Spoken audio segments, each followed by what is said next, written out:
두 번째 주제 공개하겠습니다. 합당 시한 설정, 이준석의 갑질이냐라는 질문 제목인데요. 이준석 대표가 국민의힘과 국민의당과의 합당 협상 과정 중에 있는데 휴가를 갔습니다.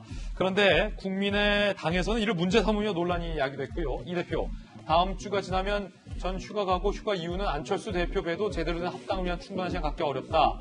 그러자 권은희 원내대표가 이 대표 휴가 일정이 대선에서 그렇게 중요한 줄 몰랐다라고 비판을 합니다.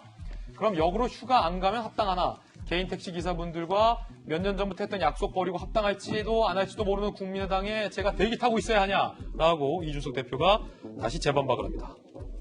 배준영 의원님, 네. 국민의당에서는 그 왜 휴가 가면서 시한을 압박하냐 이렇게 문제 삼고 있습니다. 갑질이다 뭐 이런 문제 제기도 하고 있는데 어떻습니까? 좀 편하게 말씀드리겠습니다. 이제 국민의당에서 이제 합당을 안 하기 위한 이제 핑거 포인팅, 다시 말하면은 책임 소재를 놓고 이제 여론전에 돌입했다라는 느낌까지 제가 지울 수가 없습니다. 그렇습니까? 네, 그렇습니다. 그래서 제가 쉽게 말씀드릴게요. 그 안철수 대표하고 이준석 대표가 만나려면 30초면 됩니다. 두 분 방이 100m밖에 떨어져 있지 않아요. 아, 그래요? 가까워요? 그렇게 가깝습니다. 그리고 지금은 중요한 것이 협상의 시간이 중요한 것이 아니고 결단이 중요합니다. 그래서 지금 통합위원회를 만들자라고 한다든지 그리고 합당을 할 때 당명을 바꿔야 된다든지 그리고 차별금지법을 해야 된다든지 이런 거는 실무선의 협상을 이미 넘어섰고요. 그리고 권은희 대표가 이미 이걸 하지 말자고 그랬는데 그거는 결단의 문제입니다. 결단의 문제는 두 분이 만나서 하면 되는데 지금 안철수 대표가 안 만나려고 하고 있는 게 문제의 핵심입니다. 휴가 탓하지 마라. 그렇습니다. 민주당에서 볼 때는 어떻습니까? 예, 그 이준석 대표 휴가 중요하죠.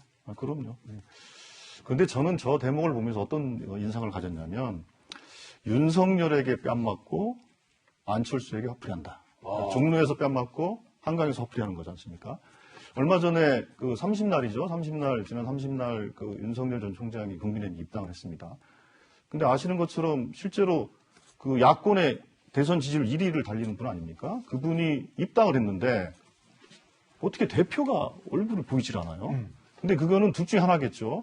이준석 대표가 윤석열 총장을 무시했거나 거꾸로 윤석열 총장이 이준석 대표를 무시했거나. 근데 저는 윤석열 총장이 무시했다고 봅니다. 왜냐하면 입당 일정이라는 것은 그 당의 주요한 분들하고의 그 일정 조정 과정을 통해서 대표가 그럼 계신 거냐 아닌 거냐를 보면서 하지 않겠습니까? 근데 이번에는 보니까 그냥 전격적으로 되면서 대표 일정을 전혀 고려하지 않은 상태에 입당이 된 거예요. 결국에는 윤석열 총장이 이준석 대표를 디스했다고 볼 수밖에 없는 거죠.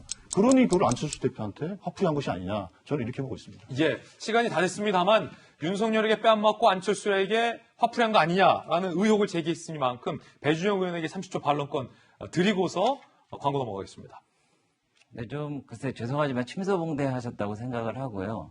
글쎄 그 민주당의 이런 전략을 보고 이관계라고 하는 사람까지 있습니다. 왜냐면은 지금 입당하자마자 윤석열 총장의 지지도가 35%를 넘어섰기 때문에 명실상부한 대권에 성큼 다가섰다 이렇게 생각을 하고 있고요.